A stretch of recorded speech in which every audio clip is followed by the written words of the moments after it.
Hello, I'm Andromeda, and I have made 3 videos without ever once properly introducing myself. So, I should probably do that. Hi, my name is Andromeda Galaxy, and I love stories. I mostly love creating stories, whether that be through art or comics or through prose writing, but I also love figuring out exactly what makes stories tick. So I like studying the kinds of stories that I read or watch or play games of. And I also like talking to people about stories, sharing our ideas, what we thought worked and didn't work, and just kind of comparing notes with each other, which is one of the biggest reasons that I created this channel in the first place, is because I wanted to share some of my opinions and hear what other people's are, and get a better idea. And that is also why I have chosen this kind of challenge, this art study challenge. So that way I can talk about the kinds of stories that have inspired me, and you can get a better idea of kind of the building blocks that make Andromeda Andromeda. So in this style specifically, I will be picking 5 different stories that inspired me, story-wise, art-wise, or otherwise. And I will be trying to replicate their art style. And of course, that will also give me the chance to analyze that art style and kind of compare it to my own art style, see what kinds of pieces I use in my own personal art, and improve my art, which I also sell. If you really like how munchy, crunchy, tasty my art style looks, then, well, you can own it. I have an Etsy shop. And of course, speaking of that, I should talk a little bit about how I built my own personal style. Of course, I've been drawing for quite a while. I think middle school was when I started taking it, seriously, and actually actively trying to improve my art. And I haven't really stopped. There was a little bit of a lull in college because college, but I feel like I've been pretty steadily improving and learning, even if sometimes it was slow. But one of the things that I learned that I really liked, especially when I went from traditional to digital art, was how vibrant I could make my colors. And I feel like that's one of the things that stands out the most about my art, is how bright and colorful everything is. I do mostly work in pastels, but I still manage to make them pretty bright and vibrant, I feel like. They aren't pastel, they're vibrant pastel, I guess. And of course, another thing that you'll probably see stands out the most is the colored line art that I used. I saw a whole bunch of different styles that would use different colored line art, and the line art would give the art piece different kinds of vibes and feels. Normally you would see a kind of brown or a blue that would typically be used in comics and such, but I messed around with the different colors for my line art, trying to see which ones I like the best, or if I liked it at all, honestly. And I found this one particular shade of purple that I absolutely loved. It just made my art seem to glow, and it probably helps that I typically shade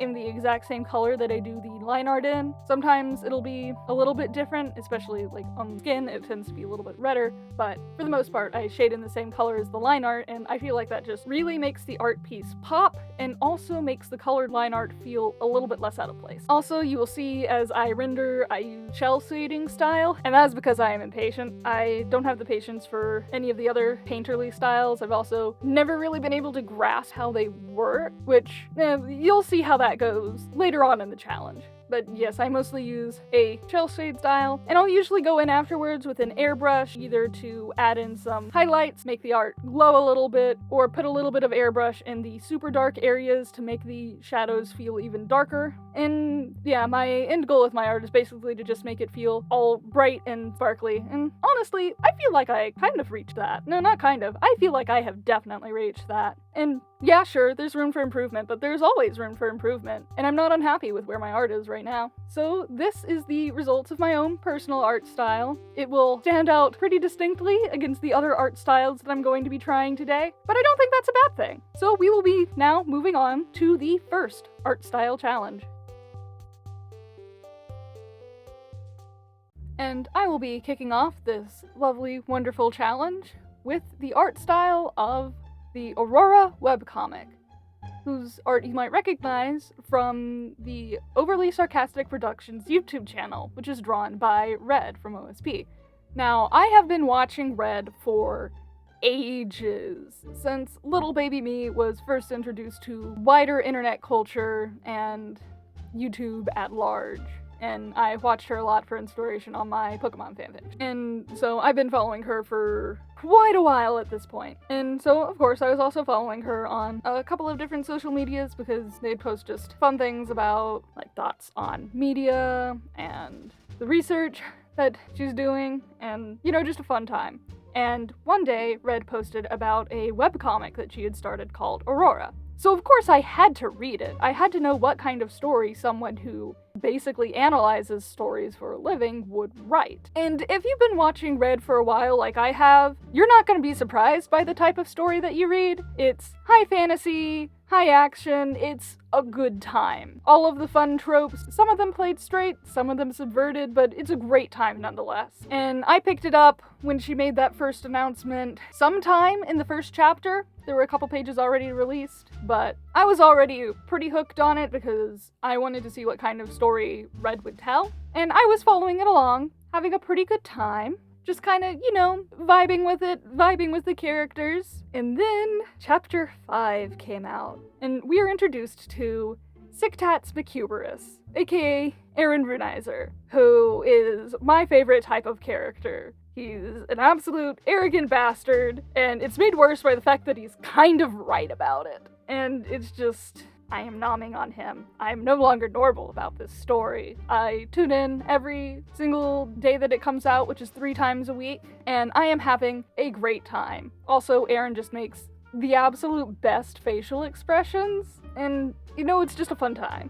Also, while this is currently a serial webcomic, there is a physical edition that is currently out for pre-order, and if you don't like catching up on the website 3 days a week, then you can go buy the physical edition. It's pre-order right now, but ideally it will be available at popular bookstores like Barnes & Noble, so you should go buy it. Help support one of my favorite creators. Now, of course, I chose to do this art style because, well, Red's an inspiration for me creatively, and I just really admire the kind of life that she's managed to build for herself, just centered entirely around stories. And of course, it is the main inspiration, or one of the inspirations, for me to create this kind of YouTube channel, where I can talk about stories and maybe inspire some people the same way that I was inspired to. So I decided to do her art style first. And I'll be honest, I really shouldn't have started with this one, just because out of all of the art styles that I chose, all of the others are very heavily anime inspired, which is very, very close to my own personal style.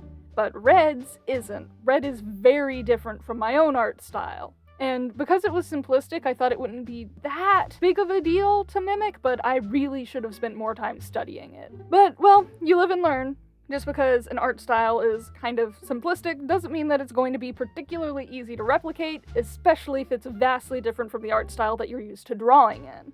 Now, her art style does have the thickest line art of all of the other art styles that I have done, and it's also, like I said, the most simplistic of all of them. This is a webcomic drawn by one singular person for free in her own free time, and it updates 3 times a week. So it makes sense that these art style would be on the more simplistic side.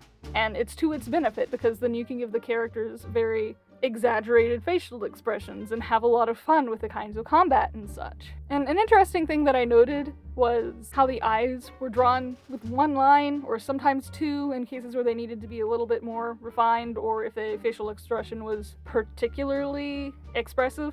But one of the interesting things that I noticed was that there are no hair accessories in her art style, because I was going around trying to find a reference for a hair bow, and there are none. So I had to hunt around her commissions that she posted on Patreon a while ago and see if any of those characters had hair bows that I could kind of copy. And I did find some that I managed to replicate, at least close enough, I think. And then I got to the pleated skirt, and I couldn't find anything. It's very likely that there was something and I just couldn't find it. Not in her actual comic, but in like any of the commissions and stuff that she did, I just couldn't find it, which I guessed. I had to guess how the pleated skirt looked. And this is not the last time you'll be hearing about me having a problem figuring out how an artist would draw a pleated skirt. The struggle to find a pleated skirt reference is the reoccurring villain of this art style saga. So you will be hearing from that again. But I got through it, and one of the interesting things about the rendering process was the way that she shell shades. It's very loopy. A lot of times it's just kind of angular, but there's a lot of smoothness about the shadows and such that she used that I just found very interesting. But yeah, despite this being the most difficult art style that I had to try and copy, I did manage to get through it, and I can't say that I'm super happy with the results, but hey, you live and learn, you know? I feel like I could do better another time around, which, honestly, that's the goal. I learned a little bit, and I could learn a little bit more. Now, on to the second art study. Now, I decided to do the Persona art style next, because I've actually done a handful of art style studies based off of it before, specifically the styles used for Persona 5 and Persona 5 Royal and Persona 5 Strikers. The Persona 5 game, in particular out of the Persona series, just has such a vibe. Like, everything within it fits together so perfectly. This game knew exactly what it wanted to be, and everything within it is tailored to just getting that one specific vibe, from the art to soundtrack to just every single piece of creativity that went into this. And honestly, that's just, I feel like that's what every artist wants for their artwork, is to have everything just feel like it is made for their art, and like it all fits together so cohesively. And it also helps that it is just genuinely a really fun game and a fun story. I have played all of the well-known Persona games, which is 3, 4, and 5. I played Persona 3 Reload, Persona 4 Golden, and Persona 5 Royal, and I've also played Persona 5 Strikers, which is kind of a continuation of the Persona 5 plot with a different gameplay style, and I enjoyed them all a lot. I do feel like Persona 5 is my favorite, though, just because of that strong identity that this game has. Now, of all of the different kind of variations on its style that the Persona 5 game uses, I decided to go with the concept art style, which has a little bit more of a detailed rendering than some of the other ones that you see throughout the game, and that's just because it's probably the one that's the most different from my personal art style, and I haven't tried to replicate that style of rendering and shading before, so I figured that it would be an interesting challenge. Boy, was it an interesting challenge. And as for the specific pose that I picked out for this, you might notice that I decided to hold the mask that the main character, Joker, wears.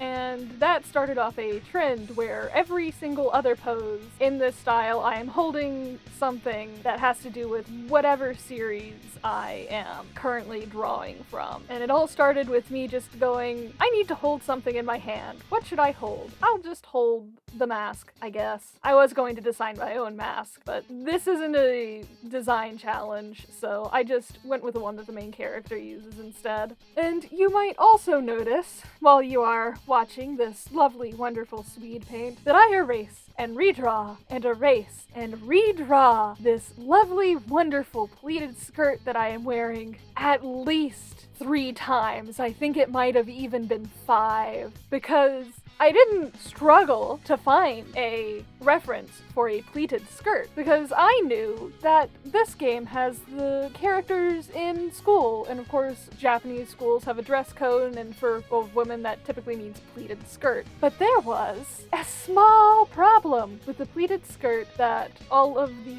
female party members were wearing in their school uniforms, and that is that it's the wrong kind of pleat. You see, there are different ways to pleat a skirt, and it all depends on how exactly you fold the pleats, but basically, the pleating that the skirt that my avatar has is a boxed pleat, whereas the pleating that the characters have is a knife pleat, and they look pretty different. So I spent time trying to figure out, should I just go with the knife pleat, or should I just take a guess at what they wear for the box pleat? And I was going insane. And then I realized there was one other female character who wears a school uniform, Yufumi. And so I pulled out my book and I turned to the page with her concept art on it, and thank God her skirt has the boxed pleats. So I was able to actually find a reference for the box pleats, erase all of the nonsense that I was doing earlier, and just go off of what her skirt looked like. But this was not the end of the struggle with this art style. Oh, no, I wish it was. Because I get to finishing the line art and putting down my base colors, and then I get to the shading and rendering step, and I realize I have no clue how on earth they rendered this style. I don't know where to begin. I don't know what kind of brush they used. I don't know if they used like multiple layers. I don't know what kind of layers they used. Did they use a normal layer on just like a lower opacity? Did they use a multiply layer? I don't know. And so I struggled a lot to try and find what kind of brush in Clip Studio Paint would work. And I ended up messing around with one of the watercolor brushes, and I managed to find something that looked pretty close to what they were using. Because one of the things that I was having problems with is that some of the shading has lines along the outside of it, and some of it doesn't. So I was trying to figure out how to get that effect, and eventually I found that by messing with some of the settings on one of the watercolor brushes, I could get something pretty close. And so I eventually managed to figure that out, but oh boy, was it a struggle. I love Persona, and I do genuinely feel very proud of how this piece came out, but oh my god, was the rendering a nightmare.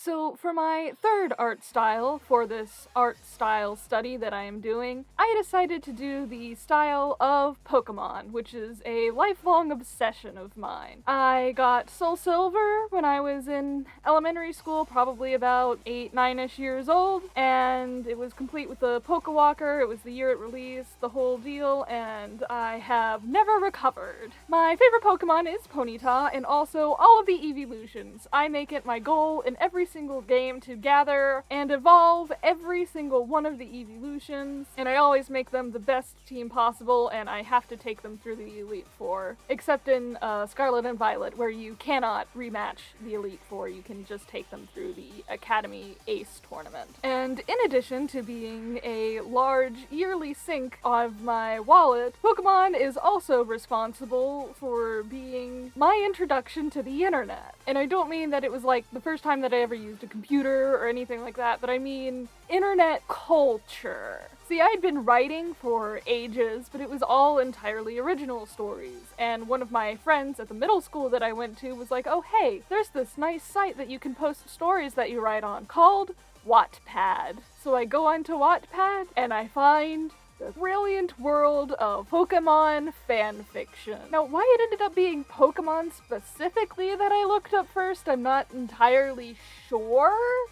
Maybe because one of the people who was posting comments on my original work was writing Pokemon fanfic, and then I just kind of spiraled outwards from there and started writing my own Pokemon fanfiction, and then got deeper and deeper into the internet, and also fostered my own love of writing and telling stories. And yeah, it was a time. Very interesting being young on the internet. But yeah, Pokemon has played a rather substantial role in my life, and I am still obsessed to this day. Please pay no mind to the amount of money I spend on Pokemon plushies each year. It's fine. I'm fine. Everything is fine. So I had to do the Pokemon art style just because of the large role that this universe has played in my life. And of course, Pokemon has a large variety of different art styles. There's the variety that they use for the anime and the different smaller anime short series that they post on YouTube. There's of course the different art styles that they've used for the game, and of course the art style for the manga. And that is the art style that I decided to go with. It's a little bit more reminiscent of the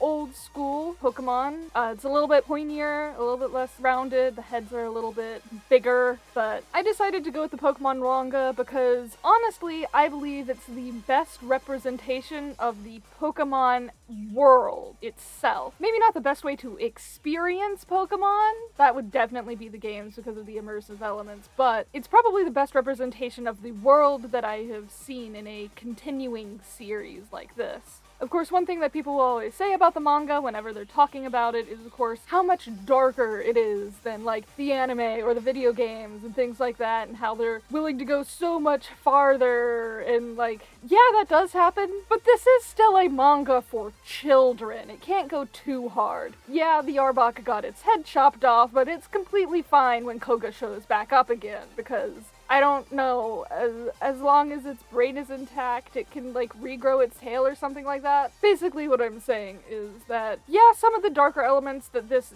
does introduce does make the world feel a little bit more like a world with consequences.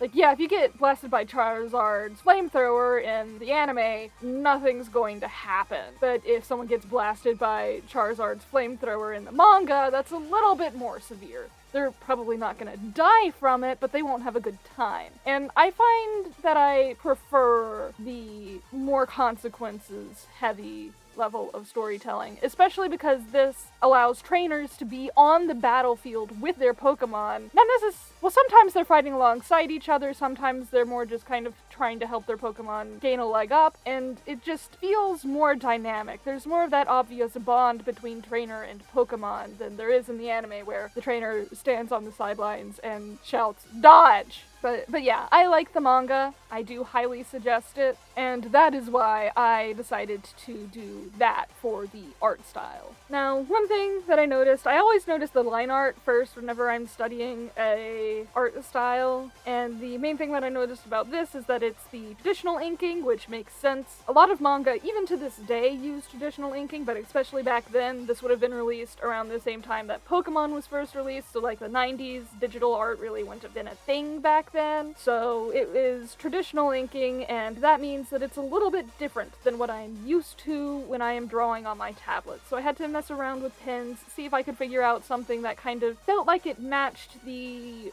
flow of a traditional inking pen. And of course, like a lot of the animes and mangas that are aimed at a younger audience, this has very scarce on details, just everywhere. There's not a lot of heavy clothing fold. There's nowhere near the level of rendering that I had to do for the Persona 5. There's not even individual strands of hair, really. So in a way that made things easier, because that matches kind of my own personal style. I don't tend to go too hard on details. And of course, much like how this had the traditional inking in its line art, the covers were a more traditional watercolor kind of rendering. They are probably actually done in watercolor traditionally and then scanned. So I had to mess around again with the watercolor brushes and see what I could find. However, unlike the Persona style, which is very painterly, while this is a watercolor-esque style, it does still use the kind of cell shading style that I'm used to, so rather than the fine details, it's just kind of the big old blocks of shading, which made that much easier to deal with than dealing with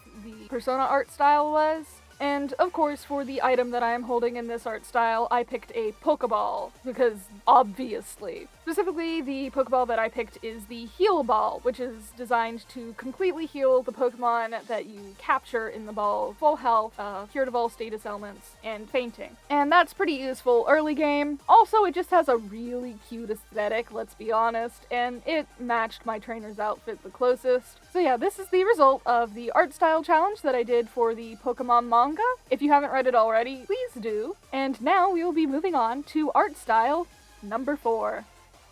Now, the next art style that I chose was once again an art style from when I was but a little middle schooler, just getting into the internet. From the show, Yu-Gi-Oh! Now, most of you probably know what Yu-Gi-Oh! Is, but if you don't, it is an anime about card games.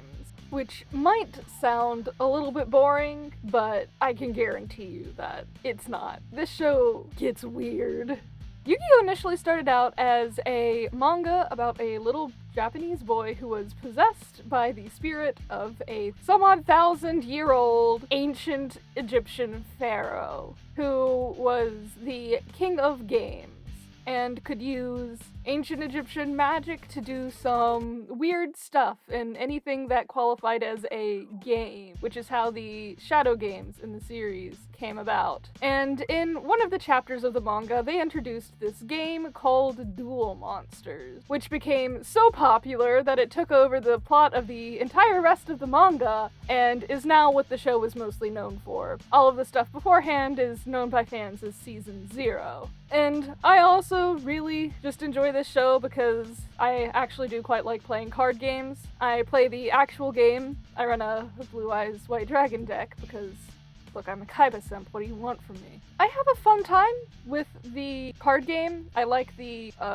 number of Uno reverse cards that you can play. Like, your opponent does something and you go, oh, nope, I play this card and that negates this. And then they can go, oh, no, I play this card and that can do that. And I have a lot of fun with that, even though it can get really frustrating and also really confusing because you have to pay super close attention to the exact phrasing of the card text in order to figure out exactly how those situations are supposed to be resolved. But it's fun. And I enjoy the anime because Kaiba. I enjoy the anime because of Kaiba. I hate that man so much. He is the OG trenchcoat bastard. I want to throw him out the nearest window. I need to argue with him for 3 hours over what the coolest dragon is. I want to bite and chew and shake him around like a little dog toy. And getting away from my opinions on Kaiba, honestly, the show is quite a lot of fun too. Sure, the characters constantly explaining exactly what moves they're doing and why they're doing them when they're playing the game can get kind of boring, but the plots and stuff going on around them can get really, really insane.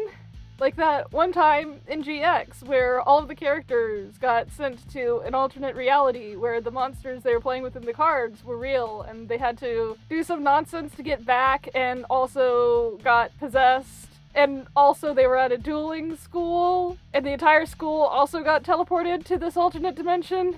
And that was just the second series. It doesn't get any less weird. The series with the best story plot-wise is probably Yu-Gi-Oh! Vrains, which also happens to be the series where you duel each other while riding on surfboards of data waves in a virtual reality. Look, the plot is cool, and I like Yusaku. Look, I wouldn't say Yu-Gi-Oh! Is good, but is it fun? Oh yeah, it's a lot of fun. And there's also a lot of stuff in the art style that I just really like. The line art is thick and has a lot of weight, which makes everything feel very pointy and prominent, and it's really cool, and I like that. The hair is insane. The hair is stupid. I have no defense for the hair, but like, you're gonna recognize a Yu-Gi-Oh! Character, and you gotta give them credit for that. Also, the gravity-defying coats, they don't make any sense, but boy are they cool. We don't talk about Yu-Gi-Oh! 7's art style change. I'm still not over it. But yeah, I obviously had to do this art style because, well, it was foundational because it was little baby Andromeda going around copying it, and you can probably still tell from my actual art style, particularly with the eyes. Eyeliner is on point with all of these characters, and that's how I judge how well I draw eyes on a character. If the character's eyeliner isn't on point, then I need to erase the eye and try again, because obviously I've done something wrong here. And also you can see that, sticking with the theme, I have included myself holding a Yu-Gi-Oh! Card, and I was also going to have myself holding a dual disc, which is kind of how they summon the monsters in the holograms and stuff. But the dual disc straps on your forearm, and in order to do that, it would have to fit around my very, very puffy sleeves, and I couldn't figure out how to draw that, so I just didn't. No real other comments to make about the art style besides the fact that, oh, simple flats and cell shading, my beloved, how I missed you. This style was so easy to render, it was such a nice break. But yeah, here are the final results of my Yu-Gi-Oh! Art style study, and honestly, I think they came out pretty good. The eyes were a little bit big, oops, but it's not entirely off theme, so it's fine. Anyway, moving on to art style number 5. Art style number 5 is the last art style that we're going to be doing for this video, and I figured we might as well go out with a bang. So the final art style that I will be doing today is Witch Hat Atelier. Now, Witch Hat Atelier is a manga that is about a little girl named Coco who really, really loves magic, and she finds it super fascinating. But unfortunately, in her world, magic is reserved to those born with it. You have to be born with magic. So she's kind of stuck on the sidelines, just watching and admiring from afar. Until one day, through a series of events, she figures out that magic is actually drawn. So she decides to start trying to learn herself, and this has some rather disastrous consequences. And she ends up getting brought into the world of magic and wishes kind of suddenly. and she's mixed parts fascinated and a little bit overwhelmed. And it's just a really, really good story. I don't want to tell too much of it because I would rather you go and read it yourself, but it's good. It's really good. It has some really, really well-written female characters, which is, let's be honest, well-written female characters are super, super rare in the anime space, and it's just nice and refreshing to have some young girls who are treated like young girls, and they're written like young girls, and they just have such nice personalities. It's really refreshing to see this in a more shonen seinen-esque style manga. But beyond just the story, the art of this manga is absolutely gorgeous. It is so, so pretty. I wish my art style could look like this.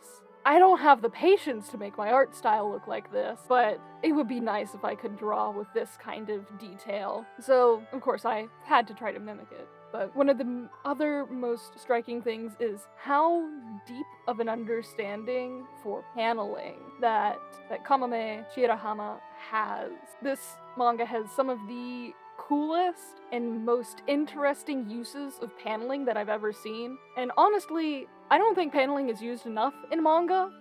For the printed panel style medium, this paneling is the strongest and most unique aspect of the way that you tell these kinds of stories.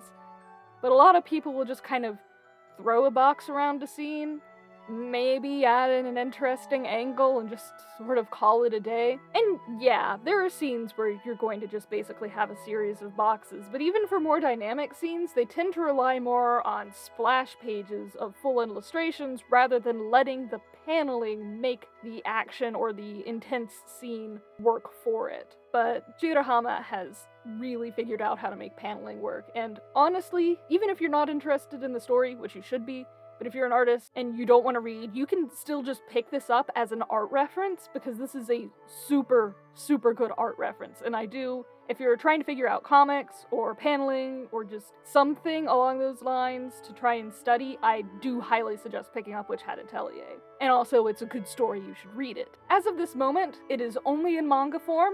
It doesn't have an anime, but there has been an anime announced for this year, 2025, and look, I said that one of the strongest parts about this manga is the paneling, and that's the one thing, or one of the biggest things, that you cannot possibly transfer over to the animated medium. I'm not saying that the anime is going to be bad. The anime is going to be great. It's going to tell a wonderful story, and from what I have seen of the small clips of the trailer, it looks like it's been beautifully animated, but no amount of gorgeous animation can make up for this kind of paneling. I'm telling you, please read the manga. Please read the manga. Please read the manga. Please read the manga. However, if you're the kind of person who reading a book, any kind of book, makes you want to curl up and die, you just can't, that's fine. The story is worth being heard, even without the gorgeous paneling and art that you're going to see. So do please at least watch the anime. But if it is at all possible for you to read the manga, I do highly suggest it. So, given how much I've ranted about this manga's art style and gorgeous paneling, it really shouldn't come as a surprise why I picked this.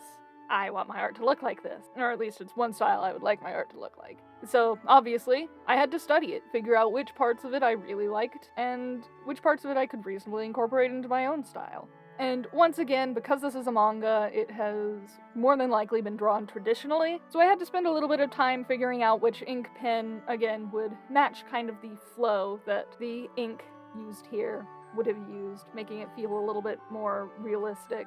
And also, one of the biggest things that I admire about this art style is the fabric, like how everything flows and folds. It really feels like there's a very deep understanding of fabric and their weight and texture, and I find that really, really impressive. And that's definitely something I want to incorporate into my own art style, just how flowy everything looks.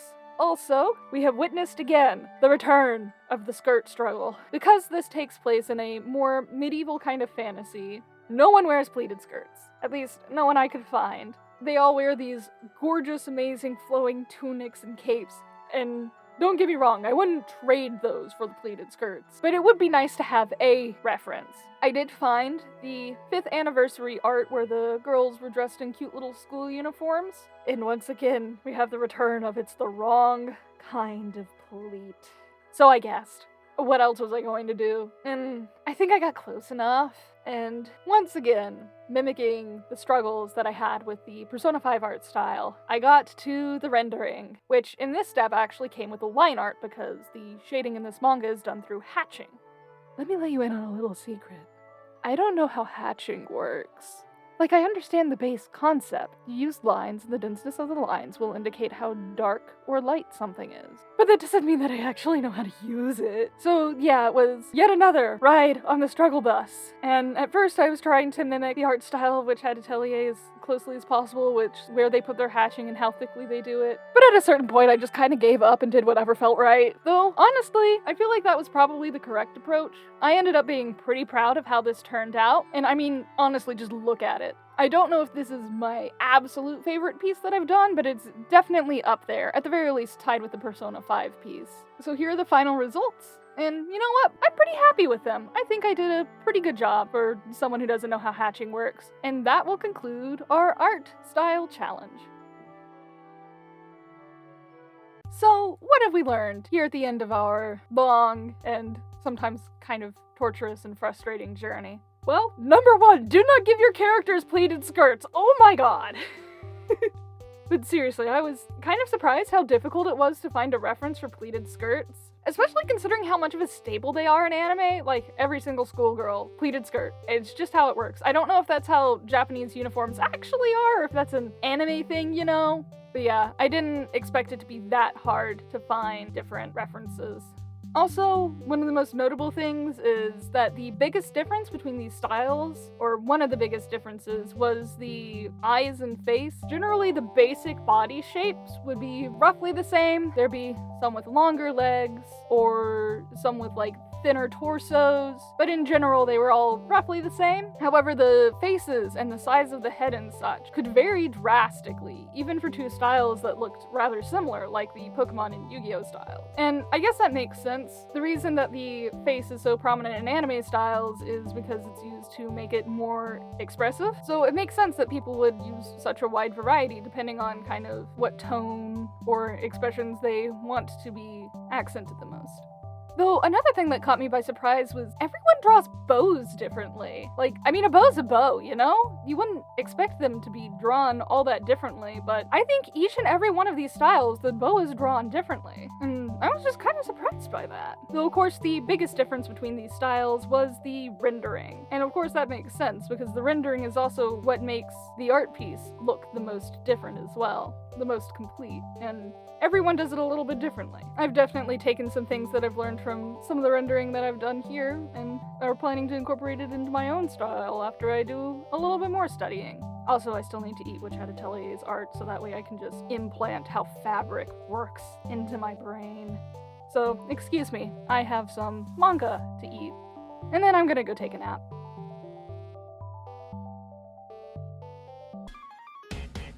Life is so ridiculously cute. You will struggle through, but the rain will clear up too. Yes, it's a truth that no one can refute. Shining in our history, that is what I must be.